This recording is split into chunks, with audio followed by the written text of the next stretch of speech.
Mbak Puspa kan udah nanya ya tentang Mm-mm. berapa sih jumlah yang Kebutuhan. dikonsumsi kan Mm-mm. sekitar 31 sampai 32 juta. Mm-mm. Nah, jumlah produksinya juga ini menurut BPS maupun Kementan kan sekitar itu juga. Mm-mm. Ya, itu kan masih estimasi setahun ini gitu kan. Yang kita nggak tahu tiba-tiba di tengah-tengah ada kejadian apa gitu kan ya.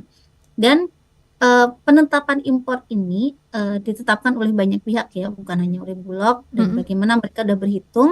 Mm-mm. Jangan sampai karena Bulog harus nyerap dari dalam negeri, kemudian pasokan di dalam negeri untuk pasar atau untuk kebutuhan masyarakat jadi malah berkurang.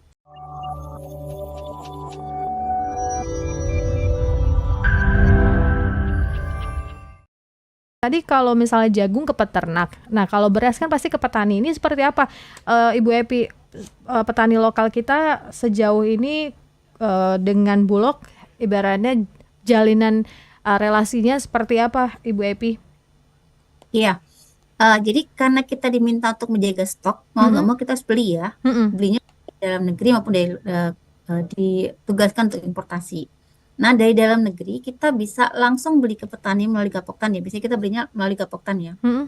Kalau petani kan kecil-kecil, sementara mereka kan berkumpul dalam Gapoktan gitu ya. Mm-mm. Unit bisnis mereka Gapoktan.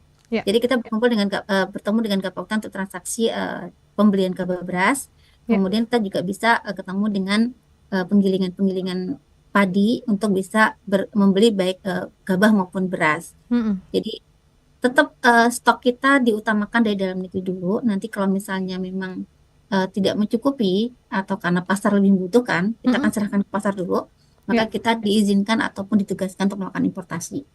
Nah, oke. hmm, Nah, ini kan muncul pertanyaan ya Bu Epi, kan kita ibaratnya sawah itu untuk pertanian apalagi beras tuh sepertinya banyak, tapi kenapa kok kita masih butuh impor? Ini mungkin pertanyaan yang kenapa harus dari luar negeri, kenapa nggak dalam negeri? Nah, ini mungkin dikasih insight juga ke sahabat Sonora, Bu Epi boleh cerita kenapa kok tetap membutuhkan atau tetap mengambil dari impor untuk beras khususnya?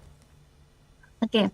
Eh, jadi kalau tadi kan Mbak Puspa kan udah nanya ya tentang Mm-mm. berapa sih jumlah yang dikonsumsi Kebutuhan. kan sekitar Mm-mm. 31 sampai 32 juta. Mm-mm.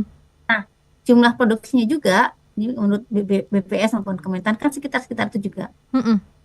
Ya, itu kan masih estimasi setahun ini gitu kan. Yang kita nggak tahu tiba-tiba di tengah-tengah ada kejadian apa gitu kan ya. Dan penetapan impor ini ditetapkan oleh banyak pihak ya, bukan hanya oleh Bulog dan Mm-mm. bagaimana mereka udah berhitung. Mm-mm. Jangan sampai karena Bulog harus nyerap dari dalam negeri, kemudian pasokan di dalam negeri untuk pasar atau untuk kebutuhan masyarakat jadi malah berkurang. Karena kita harus menyimpan stok nih. Bulog Hmm. kan kita harus punya stok. Ya, Kalau ya. stok kan berhenti dulu gitu, nggak bergerak Mm-mm. ya. Kalau stok Ya, kan ya. berhenti kan. Mm-mm. Mm. Sementara kalau misalnya untuk pasar kan kita bisa beli langsung, nggak sempat simpan, beli jual gitu kan ya. Ya, jadi kalau kondisi pas-pasan pun pemerintah bisa memerintahkan kita untuk melakukan importasi. Mhm. Dan ini bukan keputusan satu dua orang gitu, ini keputusan rapat koordinasi gitu kan, Ya, ya. rapat koordinasi sehingga memang iya ternyata memang kita butuh penguatan stok untuk kita membeli beras dari luar negeri gitu. Oke. Berarti artinya memang itu berdasarkan kebijakan-kebijakan dan juga melihat situasi kondisi begitu di dalam negeri ya Bu Epi ya?